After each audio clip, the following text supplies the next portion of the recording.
รายการข่าวนครหลวงเวียงจันทน์รายการข่าวนครหลวงเวียงจันทน์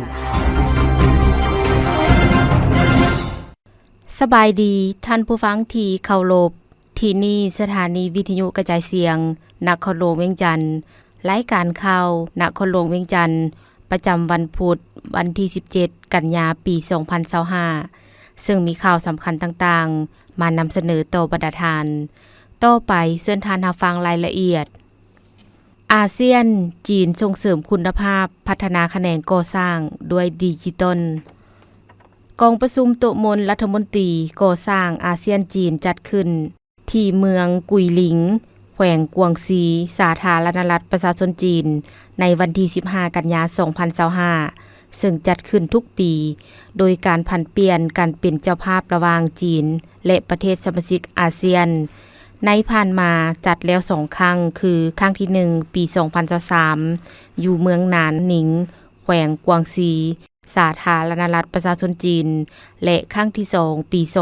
2024ที่นครหลวงกัวลาลัมเปอร์ประเทศมาเลเซียและปี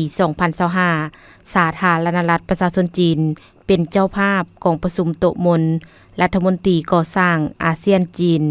ครั้งที่3ประจำปี2025ภายใต้หัวข้ออาเซียนและจีนส่งเสริมคุณภาพสูงการพัฒนาแขนงการก่อสร้างด้วยดิจิทัลการสร้างความเข้มแข็งทางปัญญาและมรดกวัฒนธรรมโดยเป็นประธานของทานหลีหงรัฐมนตรีกระทรวงเคหสถานและพัฒนาตัวเมืองชนบทสาธารณรัฐประชาชนจีนมีบรรดารัฐมนตรีรองรัฐมนตรีจาก11ประเทศเข้าร่วมสำหรับลาวเฮานำพาคณะผู้แทนโดยท่านเดชสงครามธรรมวงศ์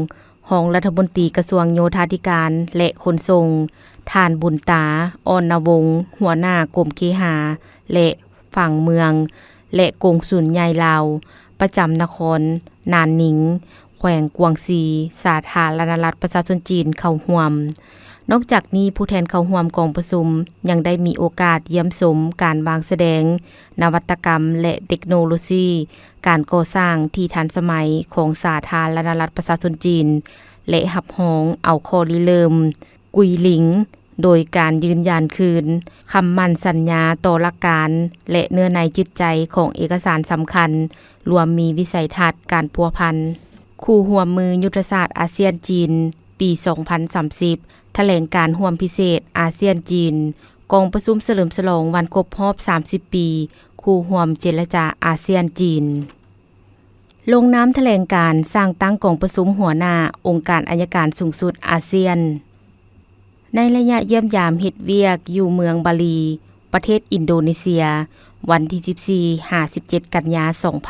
2025ในวันที่15กันยายน2025คณะผู้แทนขั้นสูงขององค์การอัยการประชาชนสูงสุดลาวนำโดยท่านไสสนะโคตรภูธรหัวหน้าองค์การอัยการประชาชนสูงสุดได้เข้าร่วมพิธีลงนามแถลงการสร้างตั้งกองประชุมหัวหน้าองค์การอัยการสูงสุดอาเซียนมีบรรดาหัวหน้าอัยการสูงสุดจากบรรดาประเทศสมาชิกอาเซียนและกองเลขาอาเซียนเข้าร่วมในพิธีภายหลังได้รับฟังการกล่าวเปิดพิธีจากท่านหัวหน้าองค์การอัยการสูงสุดอินโดนีเซียและการรายงานห่างแถลงการสร้างตั้งกองประชุมอัยการสูงสุดอาเซียนแล้วบรรดาหัวหน้าองค์การอัยการสูงสุดของบรรดาประเทศสมาชิกอาเซียนได้พร้อมกันลงนามแถลงการดังกล่าวซึ่งมีเนื้อคือสร้างตั้งกองประชุมหัวหน้าองค์การอัยการสูงสุดอาเซียนในฐานะเป็นองค์การขั้นรัฐมนตรีแขนงการของอาเซียนเพื่อจัดเข้าในภาคหนึ่งของกฎบัตรอาเซียนเพื่อปฏิบัติภาระบทบาทและหน้าที่ที่ได้กำหนดไว้ในเงื่อนไขการปฏิบัติงานของตนซึ่งได้รับรองและขัดติดมาพร้อมกับแถลงการฉบับนี้และสร้างตั้งกองประชุมเจ้าหน้าที่อาวุโสอัยการอาเซียนเพื่อสนับสนุนเวียกงานของ APAGM รวมทางการจัดตั้งปฏิบัติยุทธศาสตร์โครงการและกิจกรรมต่างๆการลงนามแถลงการสร้างตั้งกองประชุมหัวหน้าองค์การอัยการสูงสุดอาเซียนดังกล่าวนี้เป็นผลสำเร็จ ที่มีความสำคัญทางด้านประวัติศาสตร์ในการสร้างกลไกการร่วมมือเวียกงานอัยการของบรรดาประเทศสมาชิกอาเซียนเป็นกลจักรของอาเซียนอย่างเป็นทางการเพื่อพร้อมกันเสริมขยายการพัวพันร่วมมือและพัฒนาเวียกงานอัยการของบรรดาประเทศสมาชิกอาเซียนอย่างรอบด้านก่อสร้างบำรุงพนักงานอย่างกลมเกลียวต้านและสกัดกั้นอาชญากรรมข้ามชาติอย่างมีประสิทธิผลประกอบส่วนเฮ็ดให้สังคมของบรรดาประเทศสมาชิกอาเซียนมีความสงบมีความเป็นระเบียบเรียบร้อยและกฎหมายนับมีความศักดิ์สิทธิ์นครหลวงเวียงจันทน์นครหลวงพนมเปญสืบต่อร่วมมือหลายคงเขตเวียกงานโดยตอบสนองตามการเชื้อเชิญของทานฮวงสลึงเจ้าของนครหลวงพนมเปญราชอาณาจักรกัมพูเชียท่านอาจสะพังทองศรีพันดรเจ้าของนครหลวงเวียงจันทน์พร้อมด้วยคณะเดินทางไปเยี่ยมยามเฮ็ดเวียกและสืบต่อเซ็นสัญญานครมิตรภาพระหว่างนครหลวงเวียงจันทน์และนครหลวงพนมเปญอยู่นครหลวงพนมเปญวันที่14-16 กันยายน 2025เพื่อเป็นการเสริมขยายสายพัวพันมิตรภาพความสามัคคีและสืบต่อการร่วมมือระหว่างสองนครให้นับแตกดอกออกผลและก้าวเข้าสู่ลวงเลิกยิ่งขึ้นกองประชุมพบปะสองฝ่ายครั้งนี้ท่านเจ้าของนครหลวงพนมเปญได้แสดงความยินดีต้อนรับท่านอาจสะพังทองศรีพันดรพร้อมด้วยคณะที่ได้ให้เกียรติเดินทางมาเยี่ยมยามและเฮ็ดเวียกอยู่นครหลวงพนมเปญและแสดงความสมเสยผลสำเร็จของการจัดกองประชุมสุดยอดอาเซียนที่ลาวเป็นประธานครั้งที่44และ45และกองประชุมเจ้าของนครหลวงอาเซียนปี 2024นอกจากนั้นยังได้สมเสยวันสถาปนาสาธารณรัฐประชาธิปไตยประชาชนลาวครบรอบ50 ปีที่จะได้จัดขึ้นในอีก 2-3 เดือนทางหน้าจากนั้นได้รายงานสภาพเศรษฐกิจสังคมของนครหลวงพนมเปญคือ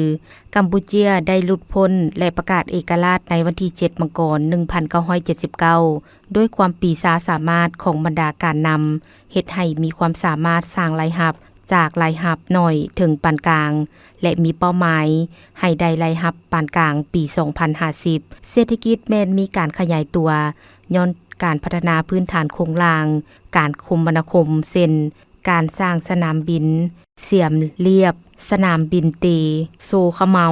ซึ่งเป็นสนามบินที่สร้างขึ้นใหม่มีท่าเรือการสร้างมีคลองหน้า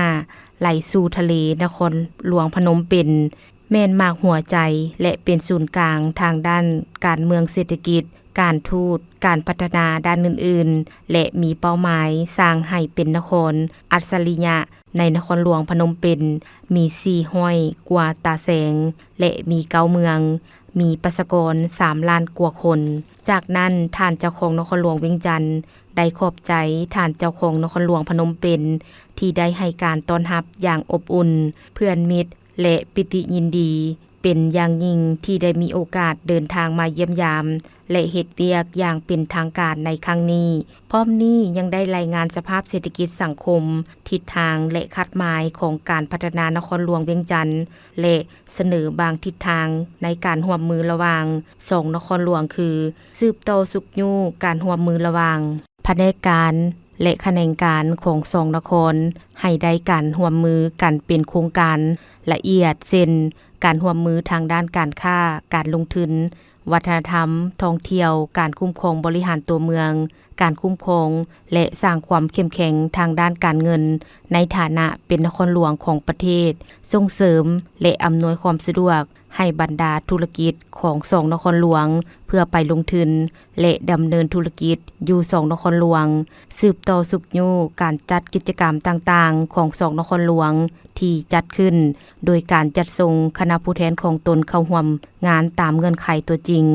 ของ2นครหลวงในฐานะที่2นครหลวงแม่นสมาชิกสมาคม AIMF เสนอให้พวกเฮาช่วยส่งเสริมบรรดาโครงการต่างๆที่ ที่พวกเฮาได้รับการช่วยเหลือจากสมาคมซึ่งทางนครหลวงพนมเปญเห็นดีเป็นเอกภาพต่อทิศทางและข้อเสนอของนครหลวงเวียงจันทน์การร่วมมือดังกล่าวได้ยกระดับความสัมพันธ์ให้มั่นคงตลอดไปและถือการร่วมมือของ2นครหลวงล้วนแล้วแต่มีผลประโยชน์อันยืนยงและยาวนานซึ่งทั้ง2นครหลวงได้มีการเซ็นการร่วมมือนครมิตรภาพแต่ปี 2014 การร่วมมือนับเพิ่มขึ้นเทื่อละก้าวอย่างบ่หยุดยัง้งจากนั้นได้เซ็นลงนามสืบต่อนครมิตรภาพระหว่างนครหลวงเวียงจันทน์และนครหลวงพนมเปญเพื่อส่งเสริมการร่วมมือและแลกเปลี่ยนบทเรียนซึ่งกันและกันระหว่าง2นครหลวงโดยได้เห็นดีเป็นเอกภาพกันคือ2ฝ่ายจะแลกเปลี่ยนคณะผู้แทนของ2นครหลวงในระดับต่างๆเพื่อสร้างความเข้าใจและกิจกรรมแลกเปลี่ยนซึ่งกันและกัน2ฝ่ายเห็นดีพันขยายบรรดาความพยายามร่วมมือในขงเขตการแลกเปลี่ยนระหว่างประชาชนกับประชาชนแบ่งปันข้อมูลข่าวสารเป็นต้นนครอัสสาริยะความรู้ดิจิตอลและกองประชุมเครือข่ายอื่นๆ2ฝ่ายจะส่งเสริม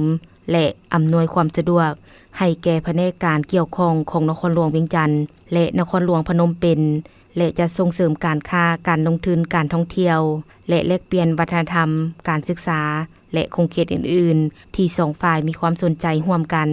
ทุกข้อขัดแย้งที่เกิดขึ้นในการตีความหมายหรือปฏิบัติสัญญาฉบับนี้จะต้องถูกแก้ไขแบบเพื่อนมิตรโดยผ่านการปรึกษาหารือหรือการเจรจาระหว่างคู่สัญญาทั้ง2ฝ่ายเนื้อในข้อความใดที่ขัดต่อกับสัญญาฉบับนี้จะถูกยกเลิกภายใต้กฎหมายและระเบียบการของทั้ง2ประเทศนอกจากนั้นคณะผู้แทนขั้นสูงนครหลวงเวียงจันทน์ได้เยี่ยมยามเขตเศรษฐกิจพิเศษของนครหลวงพนมเปญซึ่งเป็นฐานผลิตสินค้าครบวงจรมีบรรดานักลงทุนทางภายในและต่างประเทศส่วนใหญ่แม่นประเทศญี่ปุ่นและจีนในต่อหน้าคาดว่าจะมีนักลงทุนจำนวนหลายเข้ามาลงทุนในเขตดังกล่าวจันทบุรีสร้างกระบวนการต้อนรับกองประชุมใหญ่ครั้งที่8องค์คณะภาคนครหลวงเวียงจันทน์ใน5 ปีผ่านมาภายใต้การชี้นำพาขององค์การปกครองนครหลวงเวียงจันทน์ก็คือองค์คณะภาคนครหลวงเวียงจันทน์ครั้งที่7เมืองจันทบุรีได้นำเอามติแผนงานต่างๆที่วางออกในกองประชุมดังกล่าวมาพันขยายเป็นแผนงานโครงการเฮ็ดให้มีผลงานอันพ้นเด่นหลายด้านโดยเฉพาะการจัดตั้งปฏิบัติเวียกงานเศรษฐกิจสามารถเก็บรายรับเข้างบประมาณเกินแผน3 ปีซ้อนพร้อมนั้นยังได้ระดมประชาชนสร้างทางห้อมในขอบเขตบ้านของตนด้วยทุนของประชาชนได้42 เซนมูลค่า25 ตื้อกว่ากีบได้ทำลายกลุ่มแก๊งค้าขายยาเสพติดในหลายจุดบางคดีต่างๆได้สำเร็จหลายคดีสหายแสงสาธิตพิมพ์เมืองรองเลขาพรรคประธานคณะกรรมการปกครองเมืองจันทบุรีให้สัมภาษณ์เกี่ยวกับการกาเกี่ยมต้อนรับกองประชุมใหญ่ครั้งที่8ขององค์คณะภาคนครหลวงเวียงจันทน์ในวันที่15 กันยายน 2025 นี้ว่าปัจจุบันเมืองจันทบุรีกาเกี่ยมความพร้อมเพื่อต้อนรับกองประชุมโดยได้สร้างขบวนการออกแข่งงานและเฮ็ดอนามัยอยู่ตามขอบเขตความรับผิดชอบของตนโดยเฉพาะอยู่ตามเส้นทางสำคัญต่างๆเช่นถนนเศรษฐาธิราช3 เส้นไทยถนนเต3สร้างขบวนการอนามัยร่วมกับเมืองไสเศรษฐาอยู่ขอบเขตสวนประตูไสนอกนี้ได้สร้างขบวนการกีฬาร่วมกับนครหลวงเวียงจันทน์อย่างเป็นขบวนการฟดฟื้นนำพาชี้นำคณะภาคคณะประจำที่ชี้นำอยู่แต่ละเขตแต่ละบ้านปลุกระดมประชาชนมีส่วนร่วมในการเฮ็ดอนามัยลวงห้องระบายน้ำเข็มทางตามทางห้อมในขอบเขตบ้านของตนเป็นเจ้าการติดทุงผักทุงซาดทุงทิวในขอบเขตเฮือนซานอาคารสำนักงานต่างๆซึ่งเฮ็ดให้ขบวนการดังกล่าวได้รับการจัดตั้งปฏิบัติอย่างฟดฟื้นนอกจากนี้องค์การปกครองเมืองได้ชี้นำให้บรรดาบ้านก็คือประชาชนให้มีความเข้าใจเวียกงานป้องกันชาติป้องกันความสงบด้วยการเป็นเจ้าการเป็นหูเป็นตาติดตามกลุ่มคนที่บ่ดีสร้างปรากฏการณ์ย่อท้อต่างๆในสังคมติดตามคนพักเซาถ้าพบเห็นปรากฏการณ์ใดที่ ที่บ่แทดเหมาะกับระเบียบกฎหมายให้ประชาชนรายงานต่อปกสบ้านปกสกลุ่มเพื่อแก้ไขให้ทวงทันรับประกันบ่ให้มีปรากฏการณ์ย่อท้อเกิดขึ้นโอกาสนี้อวยพรไซมายังคณะพรรคคณะนำนครหลวงเวียงจันทน์การนำทุกท่านจงมีสุขภาพเข้มแข็งมีพลานามัยสมบูรณ์นำพาซีนำนครหลวงเวียงจันทน์ก็คือเมืองจันทบุรีให้มีความสีวิไลขึ้นพร้อมนั้นได้แสดงความขอบใจ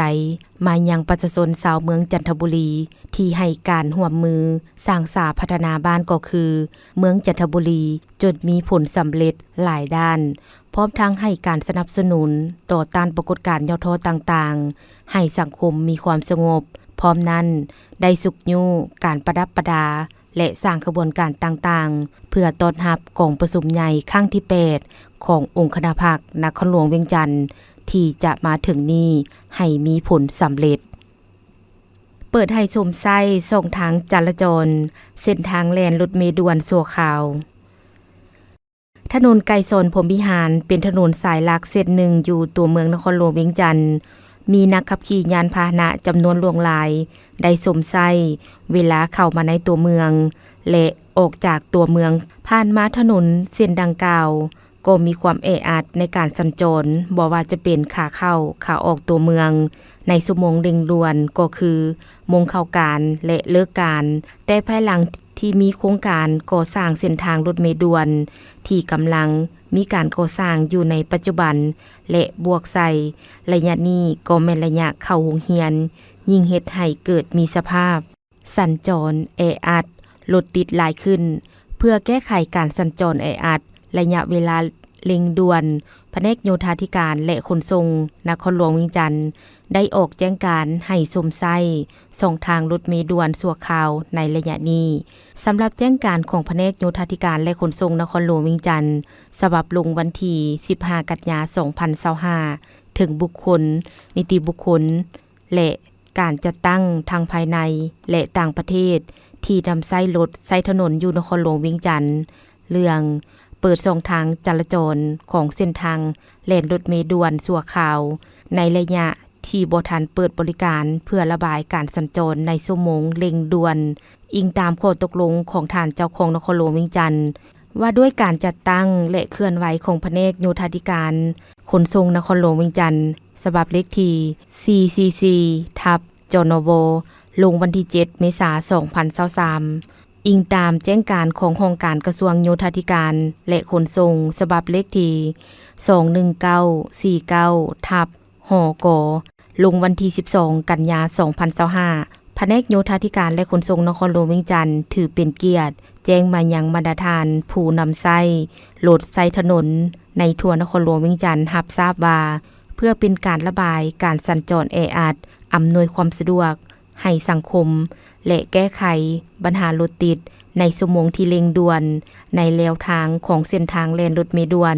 จำเป็นต้องได้เปิดช่องทางจราจรของเส้นทางแล่นรถเมล์ด่วนชั่วคราวระยะบ่ทันเปิดบริการคืออนุญาตให้พาหนะเข้าไปสัญจรในเส้นทางรถเมล์ด่วนคือตอนเช้าเริ่มแต่เวลา 6:30 หา 9:00 แต่วิวโมหาวงเวียน450 ปีกำหนดให้เป็นขาเข้าในตัวเมืองและตอนแรงเริ่มแต่เวลา 16 โมงหา 18:30 แต่วงเวียน450 ปีหาวิวโมกำหนดให้เป็นขาออกนอกเมืองข้อห้ามนอกจากเส้นทางและเวลาที่อนุญาตให้พาหนะสัญจรในเส้นทางรถเมล์ด่วนที่กล่าวมาข้างเทิงแล้วนั้นแม่นห้ามเด็ดขาดบ่ให้มีพาหนะทุกประเภทเข้าไปซุ่มไส้เส้นทางดังกล่าวโดยเด็ดขาดห้ามผู้ขับขี่ปีนข้ามก้อนขอบทางของแนวเส้นทางรถเมล์ด่วนหรือห้ามตามเครื่องหมายจราจรต่างๆมาตรการจัดตั้งปฏิบัติ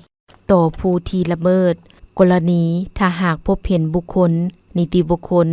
และการจัดตั้งทางภายใน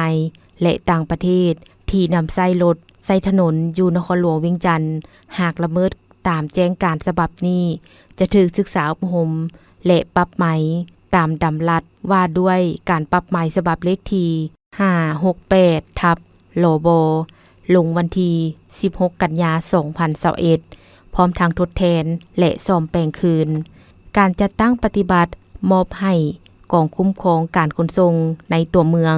โครงการขนส่งแบบยืนยงในตัวเมืองนครหลวงเวียงจันทน์โฆษณาเผยแพร่ติดตามกวดกาประเมินผลการจัดตั้งปฏิบัติและรายงานผลการจัดตั้งปฏิบัติแจ้งการฉบับนี้มอบให้กองบัญชาการป้องกันความสงบนครหลวงเวียงจันทน์และเมืองติดตามกวดกาและนำใช้มาตรการต่อผู้ที่ละเมิดตามแต่ละกรณีที่กฎหมายกำหนดไว้องค์การปกครองบ้านโฆษณาเผยแพร่ติดตามรายงานผู้ที่ละเมิดแจ้งการฉบับนี้ให้เจ้าหน้าที่ป้องกันความสงบได้รับทราบเพื่อจัดตั้งปฏิบัติและนำใช้มาตรการต่อผู้ละเมิดดังกล่าวดังนั้นจึงแจ้งมายังบรรดาทานเพื่อทราบและให้ความร่วมมือในการจัดตั้งปฏิบัติอย่างเข้มงวดกองทุนส่งเสริมจุลวิสาหกิจขนาดน้อยและกลางสนองทุนเบื้องต้นให้ธนาคารส่งเสริมกสิกรรมพิธีเซ็นสัญญาสนองทุนระหว่างกองทุนส่งเสริมจุลวิสาหกิจขนาดน้อยและกลางและธนาคารส่งเสริมกสิกรรมจำกัดจัดขึ้นวันที่12 กันยายน 2025ที่นครหลวงเวียงจันทน์ร่วมลงนามระหว่างทานนางมณีวรวงศ์ไสหัวหน้ากรมส่งเสริมจุลวิสาหกิจขนาดน้อยและกลางและทานพีละวันโสภาพมีไซผู้อำนวยการธนาคารส่งเสริมกสิกรรมจำกัดมีทานจันทบูรณ์สุขอรุณรองรัฐมนตรีกระทรวงอุตสาหกรรมและการค้ารองประธานสภาบริหารกองทุนส่งเสริมจุลวิสาหกิจขนาดน้อยและกลางทานพงษ์สวัสดิ์เสนาพวนประธานสภาบริหารธนาคารส่งเสริมกสิกรรมจำกัดและภาคส่วนที่เกี่ยวข้องทั้งสองฝ่ายเข้าร่วมการเซ็นสัญญาสนองทุนระหว่างกองทุนส่งเสริมจุลวิสาหกิจขนาดน้อยและกลางและธนาคารส่งเสริมกสิกรรมจำกัดในครั้งนี้ถือว่าเป็นครั้งทำอิฐซึ่งมีความหมายสำคัญอย่างยิ่ง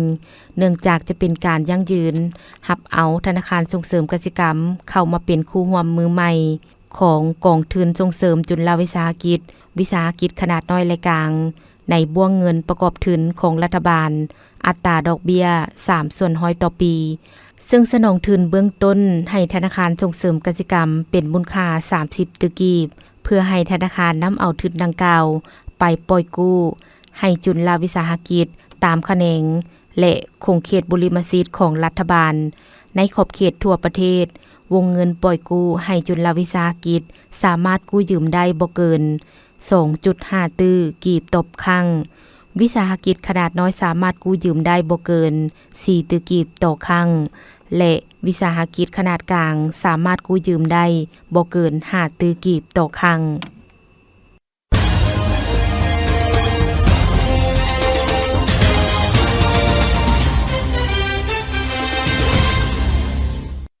ต่อไปเส้นทางนับฟังข่าวต่างประเทศ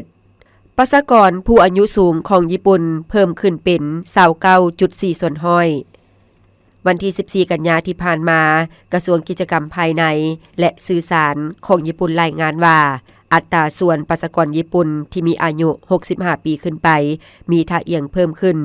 0.1 จุดเป็นประมาณ 29.4 ส่วนห้อยของประชากรทั้งหมดซึ่งถือว่าสูงสุดแบบบ่เคยมีมาก่อนกระทรวงดังกล่าวคาดคะเนว่าจำนวนผู้อายุสูงของญี่ปุ่นมีถึง 36,019 ล้านคน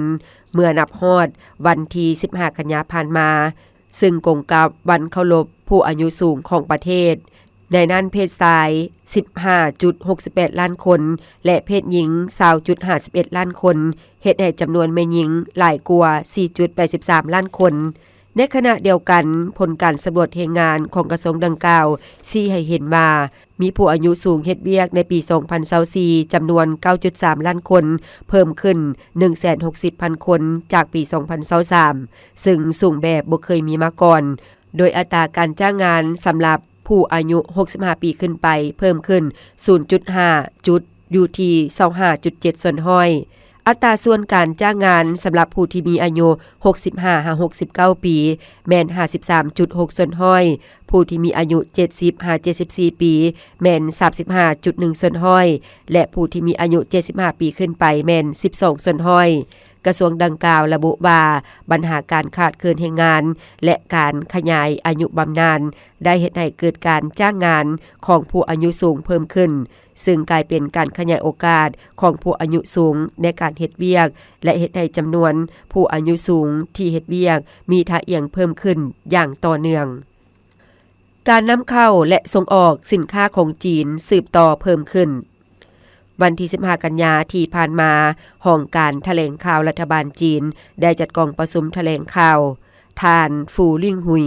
โฆษกองค์การสถิติแห่งชาติจีนได้รายงานสภาพการพัฒนาเศรษฐกิจแห่งรัฐจีนในเดือนสิงหาปี 2025และตอบคำถามของนักข่าวท่านฟูลิ่งหุยกล่าวว่าในเดือนสิงหาผ่านมายอดมูลค่าการนำเข้าและส่งออกสินค้าของจีนมีถึง 3.874 ตื้อ400 ล้านหยวนเพิ่มขึ้น 3.5 ส่วนห้อยเมื่อเทียบใส่ระยะเดียวกันของปี 2024ในนั้นการส่งออกมีถึง 2.300 กว่าตื้อ500 ล้านหยวนเพิ่มขึ้น 4.8 ส่วนห้อยการนำเข้ามีถึง 1,570 ตื้อ900 ล้านหยวนเพิ่มขึ้น 1.7 ส่วนห้อยนับแต่เดือนมังกรหาเดือนสิงหาปีนี้ยอดมูลค่าการนำเข้าและส่งออกสินค้าของจีนมีถึง 29.569 ตื้อ600 ล้านหยวนเพิ่มขึ้น 3.5 ส่วนห้อยเมื่อเทียบใส่ระยะเดียวกันของปี 2024นับแต่เดือนมังกรหาเดือนสิงหาปีนี้การนำเข้าและส่งออกทั่วไปเพิ่มขึ้น 2.2 ส่วนห้อยกว่า 63.9 ส่วนห้อยของยอดมูลค่าของการนำเข้าและส่งออกทั้งหมดส่วนการนำเข้าและส่งออกต่อประเทศที่ร่วมกันสร้าง1แล้ว1เส้นทางเพิ่มขึ้น 5.4 ส่วนห้อยข่าวพยากรณ์อากาศประจำวันที่17กันยายน 2025ความกดดันต่ำของอากาศร้อนยังสืบต่อปกคลุมอยู่ทั่วทุกภาคของประเทศลาวด้วยกำลังอ่อนสมทบกับลมมรสุมตะวันตกเฉียงใต้พัดปกคลุมเป็นส่วนใหญ่ซึ่งจะเฮ็ดให้จะมีฝนตกฟ้าห้องฟ้าเลื่อมในระดับคอยหาปานกลางอยู่ทั่วไปพอมีลมพัดแรงอยู่บางท้องถิ่นในแต่ละภาคเติมอีกพยากรณ์อากาศแต่เวลา 7:00 นของวันที่16กันยาหาเวลา 7:00 นของวันที่17กันยา2025ภาคเหนือด้านตะวันออกจะมีฝนตกฟ้าห้องฟ้าเลื่อมในระดับคอยหาปานกลางพอมีลมพัดแรงอยู่บางท้องถิ่นหรือเนื้อที่การปกคลุมของฝนเท่ากับ50ส่วนห้อยของภาคอุณหภูมิในระหว่าง 17-32 องศาภาคเหนือด้านตะวันตกอากาศร้อนและจะมีฝนตกฟ้าห้องฟ้าเลื่อมในระดับคอยหาปานกลางพอมีลมพัดแรงอยู่บางท้องถิ่นหรือเนื้อที่การปกคลุมของฝนเท่ากับ55ส่วนห้อยของภาคอุณหภูมิในระหว่าง21-34 องศานครหลวงเวียงจันทน์จะมีฝนตกฟ้าห้องฟ้าเลื่อมในระดับคอยหาปานกลางพอมีลมพัดแรงเป็นบางโอกาสหรือเนื้อที่การปกคลุมของฝนเท่ากับ55ส่วนห้อยอุณหภูมิในระหว่าง25-33 องศาภาคกลางจะมีฝนตกฟ้าห้องฟ้าเลื่อมในระดับคอยหาปานกลางอยู่ทั่วไปพอมีลมพัดแรงอยู่บางท้องถิ่นหรือเนื้อที่การปกคลุมของฝนเท่ากับ60ส่วนห้อยของภาคอุณหภูมิในระหว่าง22-33 องศา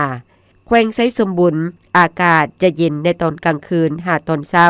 และจะมีฝนตกฟ้าห้องฟ้าเลื่อมในระดับคอยหาปานกลางพอมีลมพัดแรงเป็นบางโอกาสหรือเนื้อที่การปกคลุมของฝนเท่ากับ50ส่วนห้อยอุณหภูมิในระหว่าง 18-33 องศาภาคใต้อากาศร้อนและจะมีฝนตกฟ้าห้องฟ้าเลื่อมในระดับคอยหาปานกลางอยู่ทั่วไปพอมีลมพัดแรงอยู่บางท้องถิ่นหรือเนื้อที่การปกคลุมของฝนเท่ากับ60ส่วนห้อยของภาคอุณหภูมิในระหว่าง